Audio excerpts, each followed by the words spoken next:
In today's video, I've got an awesome 3D printed Juvenile T-Rex figure made by Rod's Random Work that I'm going to be painting up for my good friend Trevor Pham. If you are interested in purchasing this Rex figure to paint, I will link Rod's Instagram page in the description box below. Keep in mind, these are a handcrafted 3D printed figure that are made at very low production runs and are subject to availability.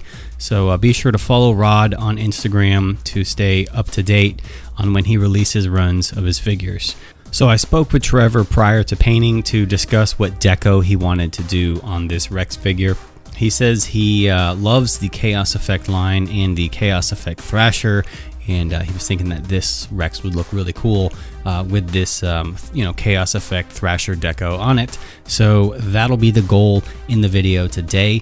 Since this is for Trevor and not my personal collection, I will be using professional high-end acrylics on this to ensure a quality finish. But if you're painting along with me for fun and don't want to drop a ton of cash on expensive paints, by all means match the colors I'm using with whatever paints you have available to you. So it is business as usual. I'm starting off with priming the parts in white, and then laying down a couple of coats of yellow skin tone, followed by 2 coats of an acrylic varnish, and I'm gonna let that cure overnight. So it is the next day and the parts have fully cured and the paint is rock solid. Now I did this base coat like this to ensure no paint will chip or scrape off during shipping to Trevor's house. Even though I live in Georgia and Trevor lives in South Carolina, we are right next door to each other pretty much.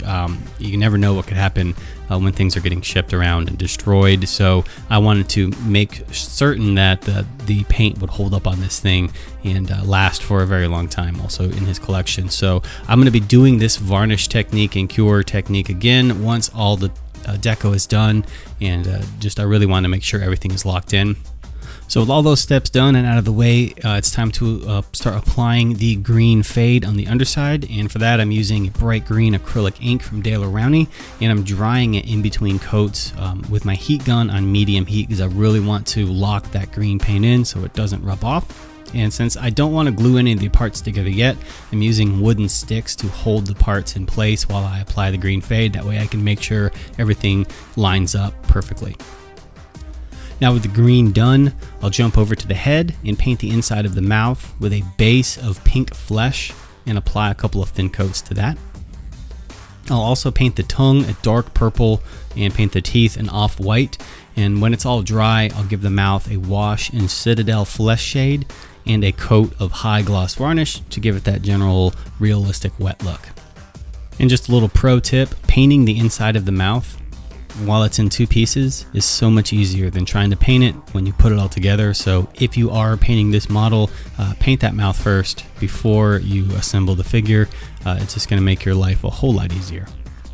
Now I'm going to grab some Vallejo Sky Blue and lay down the blue stripe that runs all the way down the back of the Rex. Keeping the blue thinned with a little bit of water helps with flow and also ensures that I get nice, even coverage. With all the blue deco applied, now it's time to move on to all of the black paint apps. And for that, I'm going with Warpaint's Dead Black. I'm gonna put that paint in my wet palette because I really want nice flow to ensure I get crisp, clean black lines. And I'll just follow the reference photo I have off camera to try and get the deco as close as I can to what the original looks like. Now I'm going to jump in with some Vallejo Scarlet Red and apply the red deco on the head and the sides of the face. This is definitely a hold your breath moment because there is very little room for error with this design. This is by far the hardest, most challenging paint job I have ever done on the channel. Now it's time to grind out the rest of the black deco, so I'm going to speed this up. Again, since I'm applying black over yellow, there really is no room for error, so every black paint app has to be planned out and carefully applied, and this part took the longest to do to sort of give you an idea time-wise of how long this took. Just the black stripes alone took me about 4 hours to do, and I had to take breaks in between to give my eyes a rest. Just all of the paint apps and the deco and everything, having to layer it all is a real challenge, you know, especially putting it onto something that's yellow, because it's kind of hard to clean up after that, you know. So really everything has to be perfect, and you know, the stakes are higher when you're painting something for somebody else and not just your personal collection. So I really wanted to make sure everything was perfect on this, and that's why I'm taking, you know, extra precaution and really paying attention to detail and stuff like that. Now I can finally assemble the figure and finish the stripes on the tail and the legs, and then start the varnishing process. I wanted to do something special for Trevor, so I decided to make him a custom display base for the Rex to stand on. Now, the way Rod makes all of his stuff, it is balanced perfectly. This Rex will stand on its own, but I just wanted to make sure that when he puts it on his display shelf, you know, no way, shape, or form could it ever fall off and break. So that's why I'm making this base for him. So when I come back, I will take you guys through the process of making this custom base from scratch. So stay tuned. Alright, so now we're going to start making this base. So I've got some Super Sculpey here, all laid out into a disc form, and it's already been baked. Got texture on it and some rocks, and I also have a little peg hole pushed in there, and that is for this action figure stand to clip into. Now I want to make this base out of something a little bit more durable than just this clay, so I want to make a resin copy of it. So I've got some materials here. We have some Mold Star liquid silicone that we're going to use to make a mold. And I also have some of this Smooth On 65D. This is the resin that we're going to use to make a resin casting of this clay piece. So what I'm going to need to do first is make a mold box for it, and we're going to use sort of a cylinder. And I've got this old cottage cheese container here.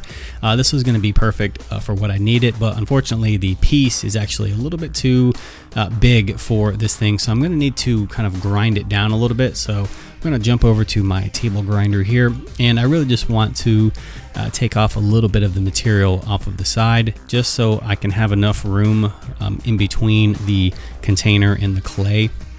That way the silicone can work its way around it, and I get a nice clean mold and a seal around the base part of this little guy here. So just taking off a little bit of material from the edges, not a whole lot. Fortunately, I made it big enough to where if I had to take some off, it wouldn't be a problem at all. So now I've got my platform here that I'm going to attach this little cylinder onto, and then you can see here we've got just enough of a gap in between the container and the clay piece that the silicone will be able to work its way around it, and I'll get a nice solid mold. So I'm going to hot glue the base down to this piece of wood here that has the painter's tape on it, and then I'm going to try and get the my head right in front of the camera so you can't see anything, and I'm going to try and get this little lip around here and then hot glue that down.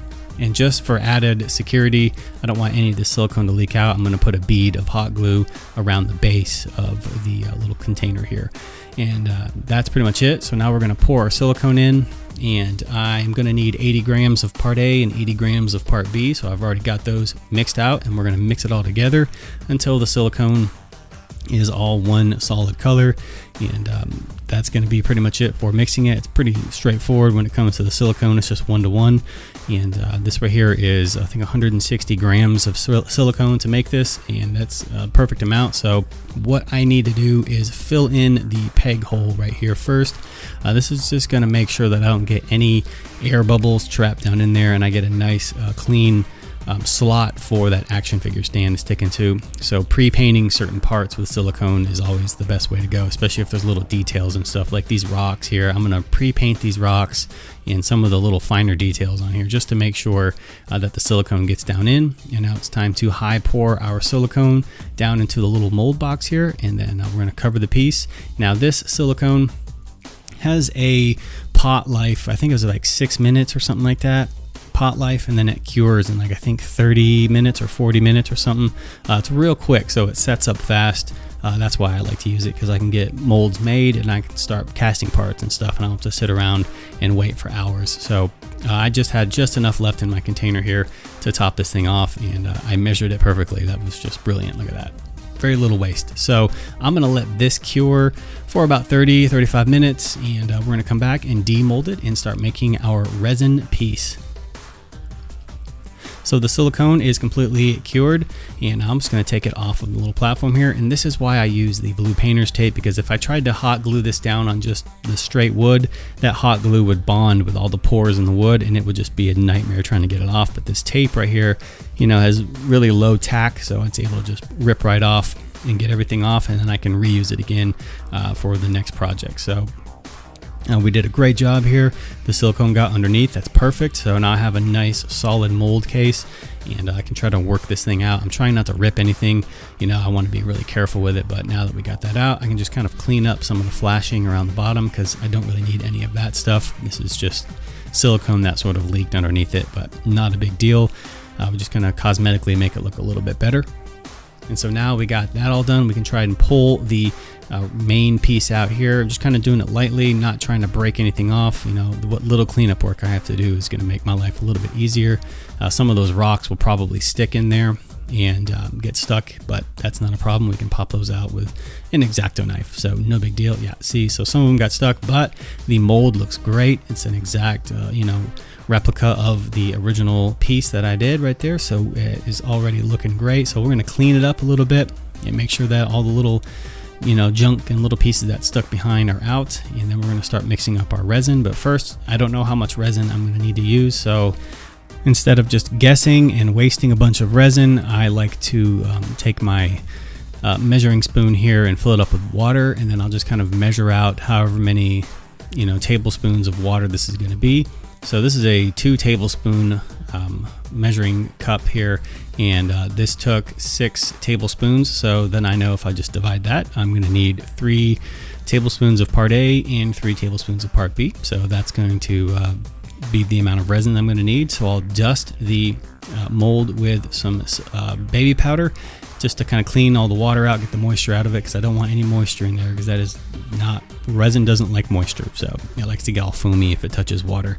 So I'm going to add my brown dye to one part, and then I will mix that one part into the other one, and we'll mix all of that around just to try and incorporate it all and make sure the dye is all mixed in, you know, thoroughly, and that way we get a nice solid piece. So I'm going to pre-fill certain rock holes here, that way I can make sure that I, you know, don't get any bubbles in it or anything like that. I want this piece to look perfect. I want it to come out, you know, the one shot the first time. So I'm just going to do a little slow pour here and get all these little areas slowly filled in, trying to reduce the amount of bubbles that I have.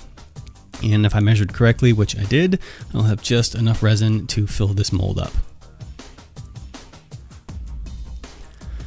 So this resin has a pot life of about 2.5 minutes, and it kicks rock solid in about 10. So 10 or 15 minutes, we're going to let this thing cure, and then we can finally demold it and see what it looks like. Alright, so the resin has all cured and is rock solid, and we're going to go ahead and demold it here. I'm going to have the big reveal. Everything looks great on it. Got a few air bubbles that we can kind of poke out with some tweezers, but not a problem. So now I'm just going to paint it real quick, and I'm not going to do anything crazy because the base really isn't the star of the show. So it's really just going to be sort of a dirt base. And I'm going to do some dry brushing on it and then a wash just to kind of bring out some of the details, but that's about it for the base. But then we're going to go ahead and assemble everything, and here is the sort of final project all done with the Rod's Random Work T-Rex on top of a Jurassic Park compound custom base, and everything is looking super awesome. I'm very pleased with the way this turned out. I was very doubtful at first. When he told me Chaos Effect Thrasher, I thought, oh my goodness, that is going to be a challenge. I've avoided it for so long, but you know what? Let's go ahead and get in there and get it done and see what we can do. And I'm really pleased with the way this turned out. So I really hope, Trevor, I hope you, I know you're probably watching this, so I hope you really enjoyed this, man, and you can add it to your collection for years and years and years. It was such a fun project to work on, and I'm glad we got to work together again on another video together. So I'm going to go ahead and box this up and ship it your way. That way you can get this thing out and up on display in your collection room. So that is going to do it for me for this video. I appreciate you all sticking around and watching. And if you want more information on the Rex figure, make sure you check the description box below to Rod's Instagram page. For more Jurassic related content from yours truly, you know where to find me. Links will be in the description box below. You guys take care, and I'll see you around the compound.